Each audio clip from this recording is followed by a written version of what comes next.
ఉమ్మడి నెల్లూరు జిల్లాలో మరో తుఫాను భయం పట్టింది. అయితే అధికారులు మరింత అప్రమత్తమైంది.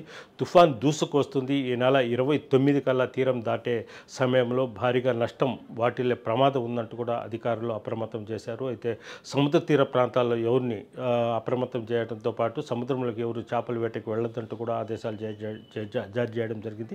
నెల్లూరు ఈ మేయర్ పొట్లూరు స్రవంతిని అవిశ్వాస తీర్మానం పెట్టి ఆమెను గద్దెదించేందుకు ఈరోజు 40 మంది కార్పొరేటర్లు కలెక్టర్ను కలిసి వినతిపత్రం అందజేయడం జరిగింది. అదేవిధంగా నిన్న ఆదివారం మంత్రి పొంగూరు నారాయణ, నెల్లూరు రూరల్ ఎమ్మెల్యే కోటమిరెడ్డి శ్రీధర్ రెడ్డితో పాటు 40 మంది కార్పొరేటర్లు మొత్తము సమావేశం అవ్వడం జరిగింది. అదేవిధంగా రాష్ట్రంలో విద్యార్థుల ఆత్మహత్యలు రోజు రోజుకి పెరిగిపోతాయి. దీన్ని ఫుల్ స్టాప్ పెట్టాల్సిన అవసరం ఎంతైంది ఉందంటూ పేరెంట్స్ అసోసియేషన్ ఈరోజు కలెక్టర్కి ఫిర్యాదు చేయడం జరిగింది. అదేవిధంగా ఉమ్మడి నెల్లూరు జిల్లాలో చేనేత కార్మికుల దుస్థితి అధ్వానంగా తయారైపోయింది. అయితే కనీసం కేంద్ర రాష్ట్ర ప్రభుత్వాలు వాళ్ళకి ఆదుకోవాల్సిన అవసరం ఎంతైనా ఉందంటూ కూడా వాళ్ళు కలెక్టర్ని కోరారు.